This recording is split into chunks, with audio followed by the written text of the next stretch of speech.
you're current doesn't mean you're proficient. So we build our tables to build, they're actually all built for reservists is kind of where it goes from. So it is the minimum to keep like an airline pilot safe in the C5. So those guys are still out flying planes all the time. So it's not new to them, but if you're a new guy, just because it says you have to do 6 takeoff and landings and a half doesn't mean that's all you have to do. Like you should be striving to do more to be as proficient as you can. So that's all I got to say about that. Nice. Anybody else around the room got anything to add on currency versus proficiency and your thoughts on that?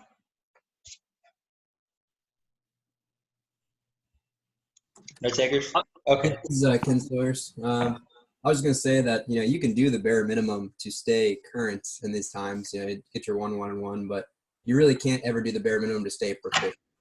I mean, no matter what, like, unless you are consistently flying the airplane, you're not going to maintain your proficiency no matter, how little, like, minimums you achieve.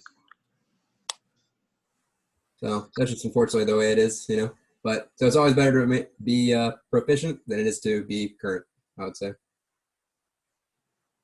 Hey, it's Lieutenant Colonel Trumbull here. I'm just chiming in while I'm banging away on some taskers here for the group.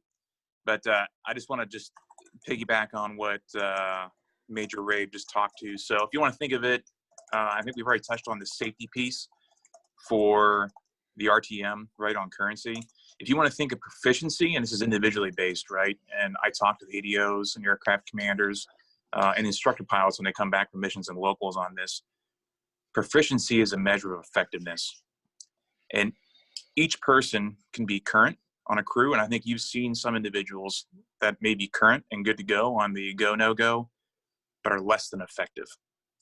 And you should be striving to be a value-added crew member at any given time, right? And that goes from being an evaluator as a pilot all the way down to being a brand new co-pilot or a dollar rider, right?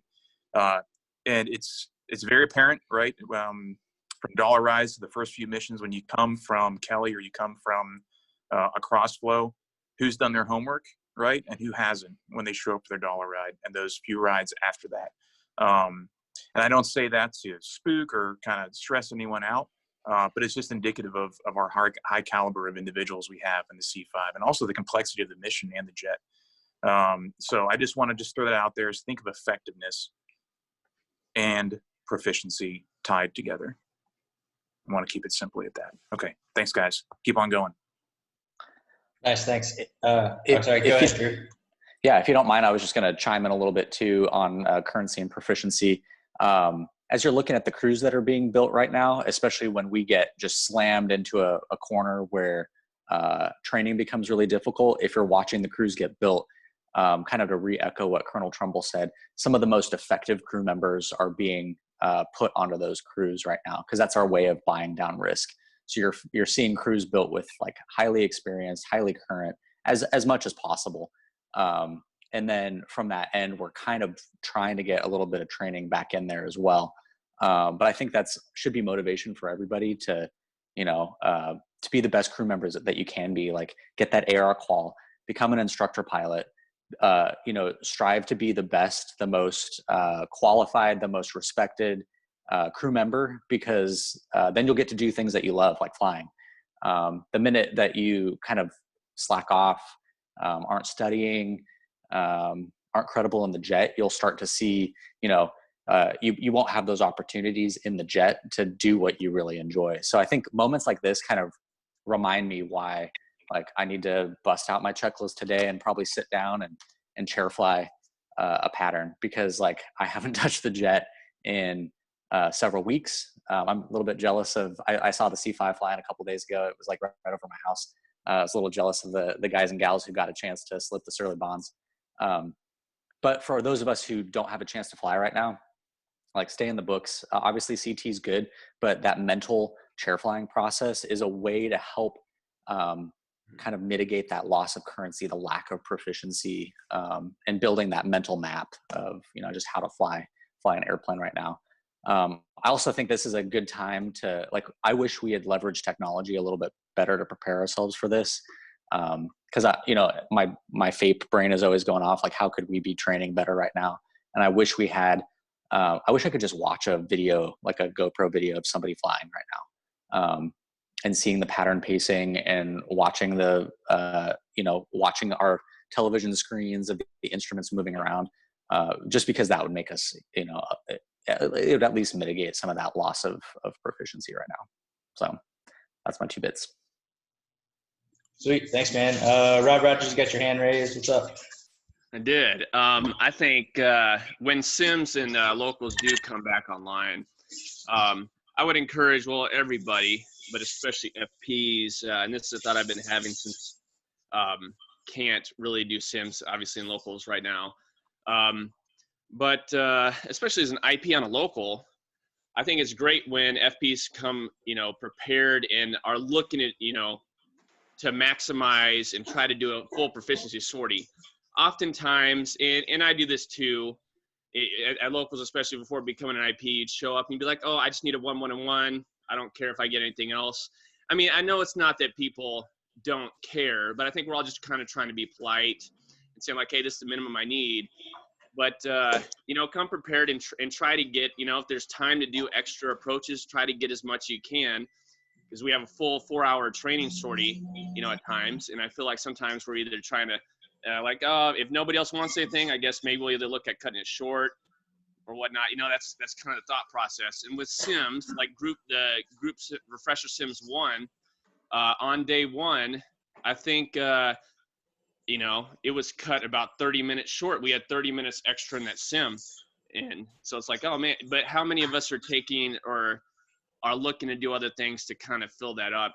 And I think, there's been lots of good reasons maybe not to in the past, either a lot of stuff or we are already knocking out our currency. But if we're talking about being proficient, just trying to maximize sims, do as much as we can in the sim if there's extra time, either trying to do a tactics, something that we don't get to do always in locals, like a high speed below 10 or something like that, just doing something different, challenging ourselves. And then again, going back to the local, just trying to, especially for FPs, always at least have a plan to knock out a proficiency sortie, and try to do that on every local. And then, like, I would love for if there are 3 FPs, all of them wanting to get a proficiency sortie, and then I'm having to say, like, no, sorry, we can't do that. We can't do that. Like, have way more planned than what we can get done versus, like, okay, looks like we still have an extra hour, and then I'm trying to fill in the gaps of what we can still do to fill that up. So that's my 10 cents. Sweet. Thanks, man. So last thing to tie it all together for currency and proficiency, as this is like my question to the instructors and evaluators in the room. Like, so as co-pilots and younger dudes that need more proficiency, but it's harder to get on the locals and stuff, what can we do prior to the local to like kind of like what's expected of us coming to the local as far as like pre-GK or like how to maximize that ground time prior to takeoff? What do you guys have? So I'll start off again. One thing I think some of the IPs do, if not most of them, is the night before they'll send out a text to the pilots on it and be like, hey, review this. Let's talk. We're going to talk about X, Y, and Z tomorrow. If the instructor isn't giving you that, ask the night before, like, hey, what can I look at tomorrow? What do you want to talk about tomorrow? So we can come prepared to talk about stuff you guys want to talk about. Would be helpful for that. So that GK-wise, that's that piece. In terms of flying, I just go to the board. If you aren't trying to touch an airplane once a week, you're missing opportunities. So comes like when we get the sims back, get the locals back, come try to sandbag a sim, try to get on a local. My personal goal is to try to touch an airplane once a week. Sometimes you do it, sometimes you can't, but at least you're trying. See what the other guys got to add to that.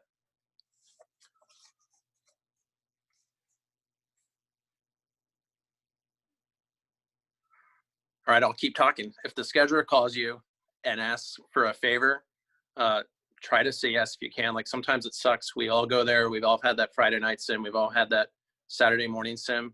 But fall on your sword sometimes. Take a bad deal because it's helping your bros out and your sisters. And the schedulers remember that kind of stuff. So it's good for you and it's good for the squadron to sometimes do that. Cool. Thanks, man. So next topic, PT. I think it's kind of in my opinion, it gets kind of beaten to the ground a little bit, kind of a little bit of beating a dead horse. And it was new to me coming here having Squadron PT, and I think a light bulb finally clicked a couple months back of like, why is it important? Why do we do it why is it important for us to be there when very few officers fail PT tests? Like why, like I don't fail a PT test ever. I'm above a 90. Why do I have to go? Like, why is it important to the unit and all that good stuff? So what do you got, man? Yeah, so I'd say there's two reasons. Obviously, it's good for your personal health. Sometimes Monday morning PT is the only time I go run the whole week, or maybe even the whole month. I don't know. I'm sure we've all played those games. So it's good for us physically wise, but also on a mental note and just like being resilient. It's a good chance for us to just catch up and talk to people. So if you're running along doing the duck pond run, like go find somebody you haven't talked to and chat with them and get to know somebody a little bit better. And a third point too is frequently you'll go to PT and you may only see like 4 or 5 officers there. So it's important that they see us there and that we're working, because they know exactly if you're an assistant flight commander, a lieutenant, like how come none of the lieutenants are here? Like where are the ADOs? Like people notice. So we need to come and set a good example.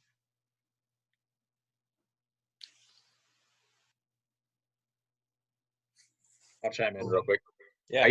I used to hate organized PT. I thought it was the dumbest thing in the world. And the more I thought about it, the more I was like, wait a minute. You're telling me this is going to be 2 hours of my day that is scheduled where I have to go to the gym and don't have to be at work. And ever since I started thinking about that, my views completely changed on it. Like it's in writing, thou shalt be at PT on Monday morning. So I think it's awesome because at the very least I'm going to run and I don't have to be in the office. So it's great. Yeah, I think for me, like, also that's awesome. But like, on the officer side thing that kind of clicked for me was one time we had kind of a free PT, and there was like, I'm talking like the baby loads, the dudes that just got out of high school, just got here, and they've seen them kind of like not really know how to work out. Maybe they weren't athletic in high school. Maybe they didn't have the 4 years of college to just go stumble into the gym and try the random classes and whatever and make your own plan like we did. So kind of that was kind of a big thing for me mentally, of getting over why I wanted to go there instead of go to my own gym and work harder, was to be able to like kind of set the example and teach people, basically like teach people how to fitness. So that's kind of a different way to look at it. Anybody else got anything to add on that? No? Cool. All right. So personal battle rhythm is the next topic. Basically, how do you prioritize tasks? Like, what does that look like for you? Especially, so Rabe, like as an ADO, I mean, you guys are getting hit from all directions at all levels of stuff. I can only imagine. And then I got one more question at the end there. So go ahead. Okay. So the big priorities are, work and family, what comes first and second. I think we've all heard that, like mission first, family always, or however it wants to be. But it's a good balance. So, I mean, if you're at work, go to work and work hard. If you're at home and you're having family time, like you need to set aside that time to give to your family. So there'll be times in the middle of dinner where I may get like a text on the ADO phone or something, and I'm not going to answer it right away. I'm going to ignore it for 10 minutes and finish dinner, finish the conversation I was having with my daughter, help her with her homework, and then I will come back to work stuff. But it all kind of depends. You just need to know how urgent things are. Sometimes, like a lot of the stuff we deal with isn't critical, but it could be affecting other decisions getting made down the road. So just kind of having that insight into knowing what needs to happen now, what can I push to just enjoy family time when you have that.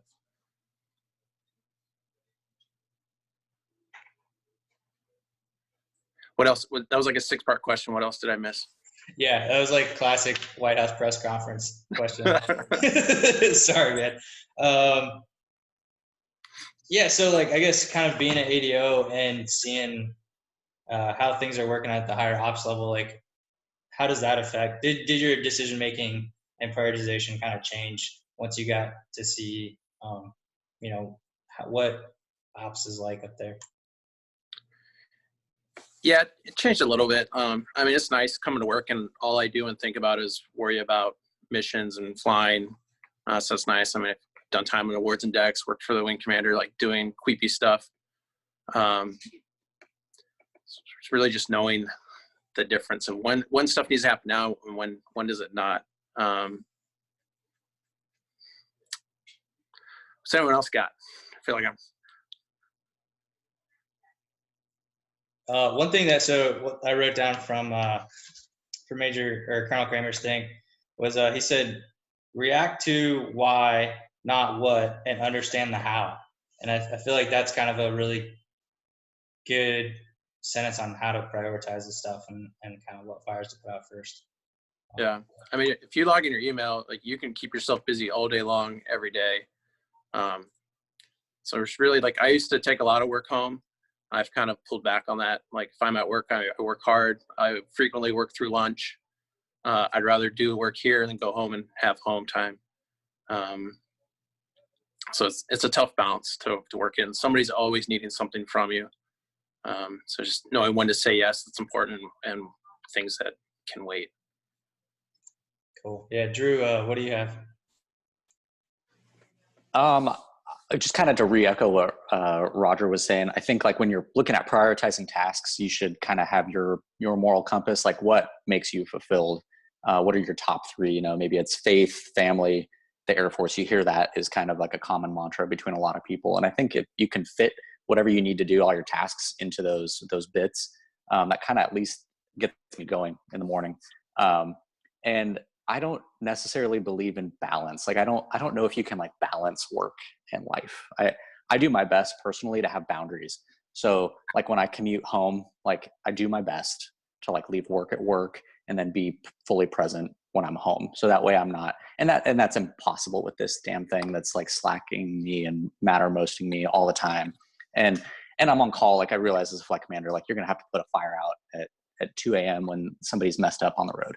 Like, and I'm happy to do it. But I'd say at least what's worked for me is to do my best, kind of like Roger was saying, is like, don't take work home, because you could be busy for 24 hours a day and never get it all done.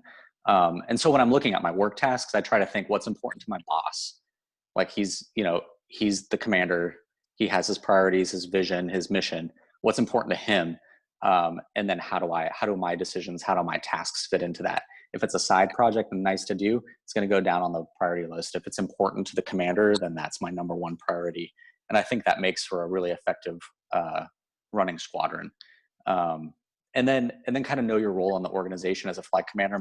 My role is to communicate, and I spend 80% of my day in meetings and then communicating those decisions down to my flight.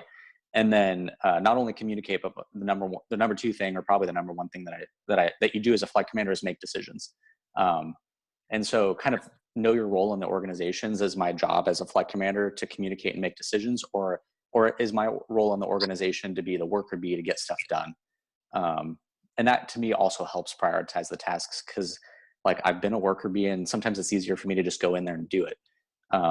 But there are days where I'm like, you know what, I need to delegate this task. Let somebody else be the worker bee and sit there, make the decisions, communicate to my flight. So that's kind of how I chunk through prioritizing my tasks. Nice, thanks, man. Last question for the group and you guys and journalists. How do you say? What's up? Is it all right if I chime in? Yeah, go ahead, sir. Yeah, 2 points. So I really like the Army's model of task and purpose. And it's brought a lot of clarity to me. The task is take the beach. The purpose is secure the flank. If you understand that you can't take the beach for whatever reason, you understand that other end goal, that's the how or why you're doing it. So then you figure out a different way to secure the flank. So for me, that's always been a way that I approach tasks, prioritizing. To say, hey, what is the task, but what's really the end state? What's the purpose that we're after? And then to Drew's point, I agree. I've gone away from ever using the term balance, because balance implies equilibrium, right? That things are equal. I spend a lot more time at work than I do at home, pandemic notwithstanding. Roger's point is, what are the times that I'm home and when are they going to count? There are times where I go to hockey games and I put my phone away and I know that is like sacred family time for me, and that harmonization brings a lot of peace to my home life. Whereas, because other times I'll be riding, I do have to bring some work home occasionally. But I protect the moments. I harmonize those moments at home as best I can. It doesn't always work out. I'm imperfect, certainly. But I would offer, try using the term harmonizing instead of balance. Really protect those things. And I'll tell you, sometimes I think Thursday nights I'll try to stay at work late, right? So my family knows Thursday night's like a power night and I'm going to crush some things.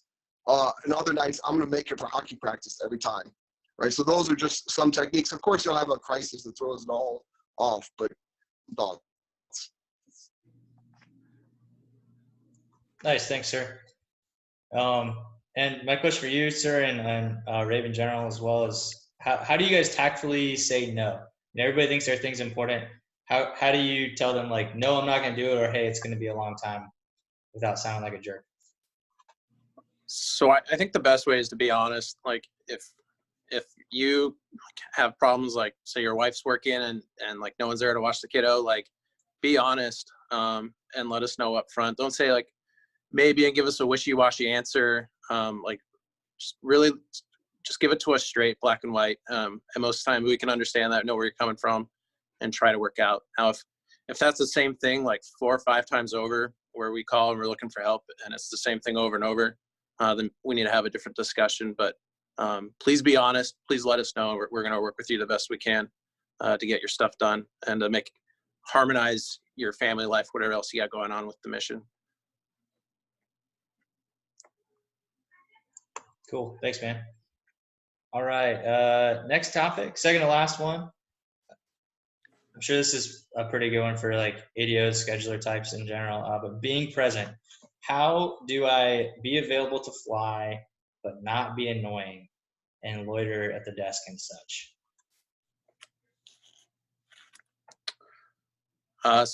Trust the system. Like here in about 30 minutes, we're about to have another video conference with training, and they've laid out their priorities. Trust that we are looking at 30, 60, 90-day times. We're looking at missions. We're looking at guys upgrading. So we have a list of priorities. If ultimately you feel like you're just getting rolled over and never getting to touch it, come talk to us, come talk to your flight commander and let it get addressed. And there may be a reason why it looks like that. And there may be a reason, like maybe we just flat out forgot. But we are looking at everybody and trying to get everyone moving and trying to keep it as fair as we can going forward. Also from a scheduler point of view, Yeah. kind of like what was mentioned earlier, go up to the scheduler and say, hey, like put me on whatever you need, not go to them and say, hey, I want to fly this day. I want this crew. Just present yourself as available and then take the bullets when they're bad deals, when it's a Saturday or something, because the schedulers are human. They're going to remember that you took, hey, that last Saturday, you happily took a sim that you didn't have to do. There's a good deal coming up. You deserve it. You haven't flown either. You've just been sandbagging missions. So the schedulers are humans, but they'll remember your attitude and your availability. So just present yourself as available and then just trust them to, when they ask you to fill something, to do it for them. And then basically everybody's going to be trying to watch out for everybody in a way that's best for the squadron and best for you guys. Sweet. Thanks, man. And I think one note I took from Colonel Kramer's video is that always take the bad deals, but then also when you're up there watching the scheduling board and stuff, he said use self-awareness to understand whether you're lingering or being available. And I think that happens a lot to the new cats like myself that want to just fly and are always looking at it. Maybe don't have G2 access, so that's the only access to the outside world you really got. And maybe if there's somebody that you trust, ask them at the front desk, like, hey, am I lingering too much? Like, are you guys tired of seeing my face? And I'm sure schedulers will tell you if if they are tired of you hovering. So that's just for all the new cats out there. One thing I've learned. Anything else? Any other pylons to being present or available? Yeah, here's one thing. So as hopefully we get busier, we get locals and sims coming back. Just remember, like, there's been a few cases where we've called guys like, hey, you're the last guy. Like, everyone sometimes always feels like, how's it I'm always the last guy? But there are really times where people are the last people. But in order to play those cards and be correct, if you're saying I'm not available, like, because you have reasons X, Y, and Z, sometimes you need to make sure you're taking leave for those things. Because there are points where we're still in the military, like, we are going to have to have you do those things in certain cases when we get really busy again. Let's just keep that in mind. Look through the OI and review those rules, because it's hopefully around the corner where we start getting crushed again for those guys that like to fly. Yeah, the ones that enjoy being crushed, like it myself. Cool. All right, last one. Attitude. In the office and on the road. What do you got? Just keep an open mind. Like, you're going to be asked to do tasks you've never touched before. Like, one day I came into the call. Next thing I knew, I was working for the wing commander in the commander's action group. No one ever asked me if I wanted to do that, but they thought I would be a good fit, and they told me to go do it, and I had a great time. So just keep an open mind. Same thing with missions. If we ask you to go on a mission, maybe it seems weird. We're asking you for a reason, and there's always good things to gain from it. And the great thing about the C5 is you're never doing something alone. Like, it could be the worst mission ever, worst cut, but you always have the crew, and you come with your own party. So I don't think I've ever had a bad mission. I've never had a bad job in the Air Force. That's what you make of it. Cool. Bateman, I'm going to call you out on this one, man, because I'll never forget, like, we were in, I think it was like Mildenhall or something, and it's 2 a.m. and everything's closed and we're dead tired, and I just want to, like, punch everything and go drink beer in a corner, and you're just the most chipper, happiest cat in the world. And my question is, how do you do it? Cocaine, a lot of cocaine. No, I mean, so my elevator speech, I'll keep it really short, but I faped, and it was like my almost last choice. I was still in the era where you could get RPAs out of pilot training, but I went to assignment night, hated the whole outcome of it, and was like miserable for like the first year of being a FAPE. And then I just switched in my head. I was like, I can either be a sourpuss and miserable about it, or I can be happy. And I know it's so dumb, but then I started to enjoy the job. And then that's just me, where I kind of internalized how infectious a good attitude is. And we've all been on that crew with some anchor who's just a Debbie Downer, and like nothing's good enough, and the crew has to always suck and whatnot. And that's usually just because he or she's got a crap attitude, and nobody wants to hang around those people. But don't get me wrong, it's like, it's hard, you know. And I'm not saying fake it till you make it necessarily, because you got to be genuine. Like, the joy has to come from your heart, not just because you're like biting a pencil and making a smile face, you know. Like, people can tell the difference between the two. And so, like, if you I don't know, if you've flown with me, like, I genuinely enjoy flying. Like, I genuinely enjoy getting to go out on the road and like not sit in meetings all day. So like, you'll even in the worst moments when I'm on the road, when we're getting crushed by TACC, like, I'll still have that real moment where I'm like, man, guys, this sucks. But there's almost always a way where you can find a sunny side up. You know, like, there's always a way that you can kind of turn it into a scenario. So if you're having a crap time, it's probably because you're doing it wrong, not because you were dealt the worst hand in the world and everybody hates you. So yeah, I'd say that's my bit. And then also another example, like, somebody asked me to be a wing exec, and I freaking hated the whole thing. And as I'm looking back at it, like, that's my fault. Like, I think I just in my head decided that I'd rather be flying than sitting behind a desk and pushing OPRs all day for somebody that I didn't enjoy working for. And rather than finding those moments that I could have just enjoyed, you know, the stability that it offered, I wasn't, you know, on the road all the time, and it allowed me to like really prioritize some other parts of my life. I should have found more joy in that and not just been a sourpuss about being a wing exec. So I don't get it every time. Like I fail all the time at being like chipper happy and like ready to go. But all those moments when I realize like I'm having a miserable time, it's probably just because it's me, being shitty. Nice. Thanks, man. Yeah, it was like one of the things I thought was so cool that really hit me when I first came to this community. And on my dollar ride with Rabe, it's just like a classic, like just ball buster downrange, long days, whatever. And I had never worked that long in my whole life. And the thing that just blew my mind was how just stoked everybody was all the time. Like I just couldn't, like, it was so infectious and I love it. I thought it was awesome. So yeah, exactly. Kind of like just, it's infectious and just stay excited. But so here's a question for the ACs. How do you guys get a crap deal, validate it to the crew, and then how do you get everybody on board to then get over it and get it done? So I would say take the time to understand what you're doing. Like why did I get alerted to this mission with 2 days notice to take guys from Texas to Kuwait? Try to always think of like, what am I doing that's, the second, third, fourth order effects of moving a bomb stand to Guam. There's always extra reasons and we don't necessarily know them. One thing I'm always paying attention to is if I'm moving passengers too. Like every time we move passengers downrange or pick them up, like we are deploying guys. I mean, so that's a significant emotional event for them. And for us, we may just be thinking it's this crappy deal for us because we only got 12 hours of crew rest and rota. So try to keep that in mind. Like those guys are on the schedules and timelines as well. And just appreciate the fact that you're going to drop them off and then come back home. So whereas in the meantime, they've kissed their family goodbye for 6 to 9 months or a year in some cases. So that's hard. And then same thing when we're bringing crews home. Like some guys like, oh, hey, let's get all that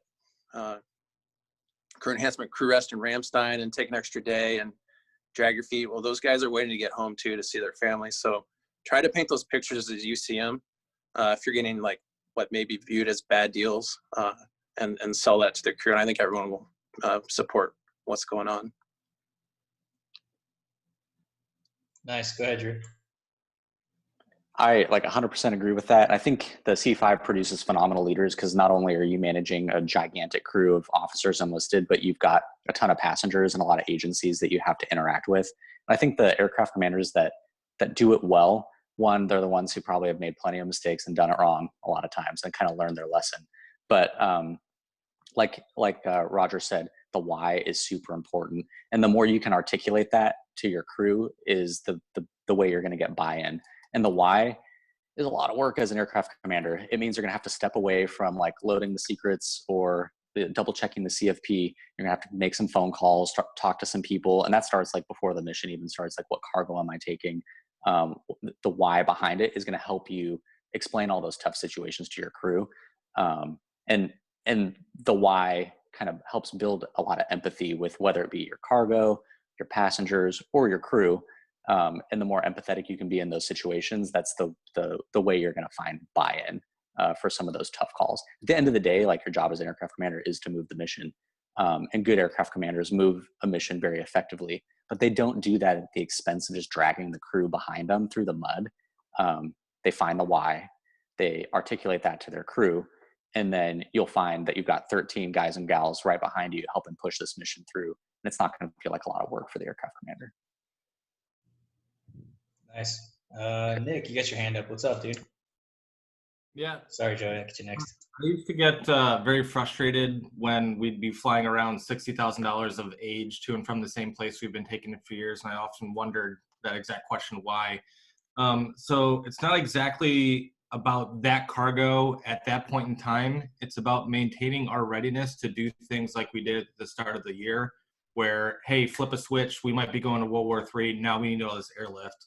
So I try and view it through the lens of like readiness, and then try and protect the crew as far as safety wise. Like, hey, if this cargo is not that super important, let's make the safe decision here versus, what's the riskier option. So I was trying to view it through the lens of like, okay, we're just trying to maintain readiness for a force so when they flip the switch.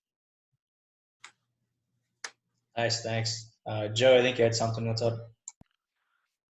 Yeah, so I had two things. One, we've all been in this situations where you're doing your best to find the why and it just doesn't make sense. Like we just pulled a 28-hour day to help TACC out or something, and then you land, you're looking at your crew, they're looking beat to shit, and then they give you mins because they need the jet to be home for, or they just want the jet home on a certain Z day.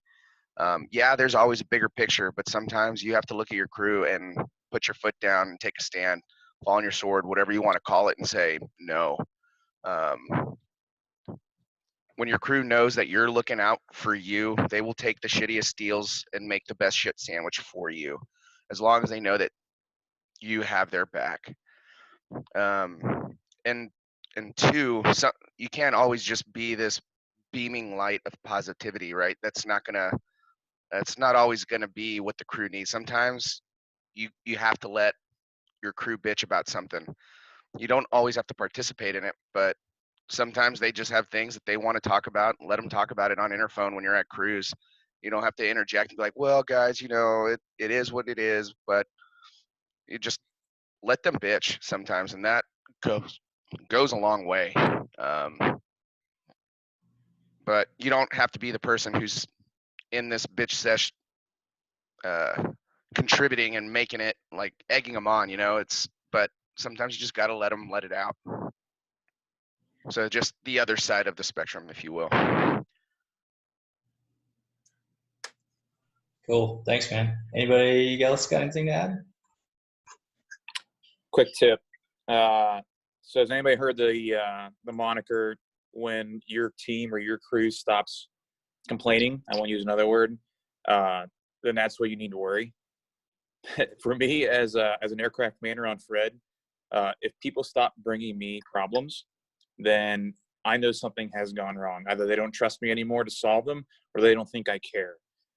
So just another kind of tool in your toolkit to think about while you're moving teams around, moving the air crew around the system, and it gets silent, right? Whether it's on the crew bus or whether it's in the jet, and you just need to ask yourself, okay, what's going on? And that's when you rally the pilots, whether it's on the curb with a Kirby, I like to call them, a Natty Light or whatever. You pick your beverage and say, hey, how we doing, guys? You know what I mean? Or with your Noink, right, to leverage them and re-rally those troops. So that's just one of those triggers, those indicators on the road. Just kind of a pro tip from a graybeard. Over.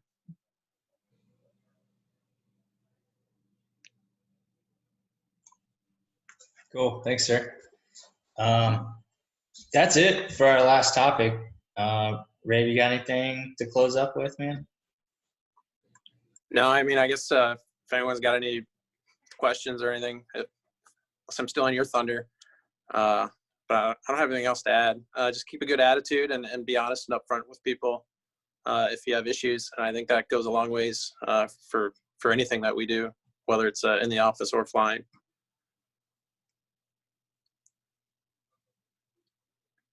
Cool. Anybody else?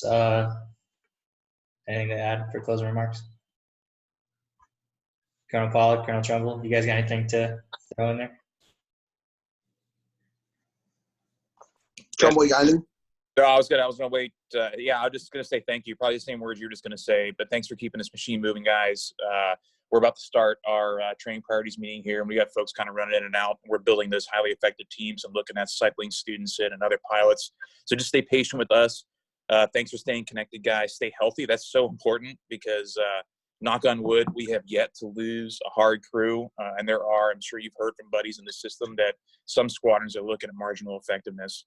But we're not one of those squadrons. So we're staying ahead of the staff. We're staying ahead of this pandemic, right? And it's just indicative of how we can create effective teams creatively, and then also we have the people behind it, right, that can push the mission, stay safe, and inspire others. So thanks, guys.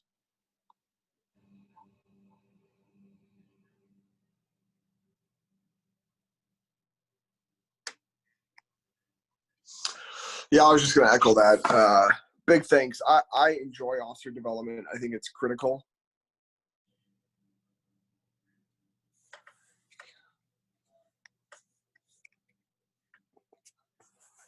officer, you muted yourself. Did I mute myself?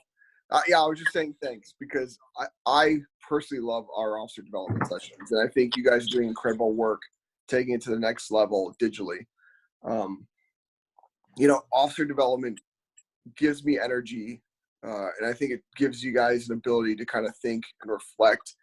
One of the thoughts that I thought we could talk about is, what is the essence of being an officer? What does that really mean? And we can schedule this for a different time, but I do like to kind of ponder that question from time to time. And I got that idea. Anyone ever seen the movie The Bridge on the River Kwai? It's a classic, right? But it talks about the essence of officership. And I'll just give it away now, spoiler alert, right? The essence of officership in that movie, the quote really goes to command. So the essence of officership is to command. Now, does that mean you have to be a commander? Or are there certain values and leadership insights and management tools that you're striving for that make for a good command climate? And I think, Bateman was hitting on this. We're all hitting on this. What is a good AC, right? There's command elements. What is the essence of that we're teasing out in officer development? It's not dragging the crew. It's inspiring the crew. Right, there's certain essence of officership that you don't get, and it's not all just pilot stuff, right? This comes from a deeper tradition of leadership, combining leadership and management with authority, and then using that authority in a genuine way that inspires, and you never have to use a big stick, or rarely. So those are things that in officer development I really enjoy talking about. Maybe it gets into the attitude discussion that we had a little bit, to me personally, but I'll just end by saying thanks for doing this. Thanks for taking it seriously. And I think it's what makes us very effective is we take our flying stuff seriously. We take the officer stuff seriously. You combine those two and you have one lethal team. So thanks, guys. Cool. That's all I got, everybody. We'll see you next week. Can't wait to see your costume next week. Yeah. Thanks. Many leather-bound books in rich mahogany. Beautiful. You need a pipe. Well, I did have my well, you can't really see it. It's going invisible. But Oh, yeah, I got you. Awesome.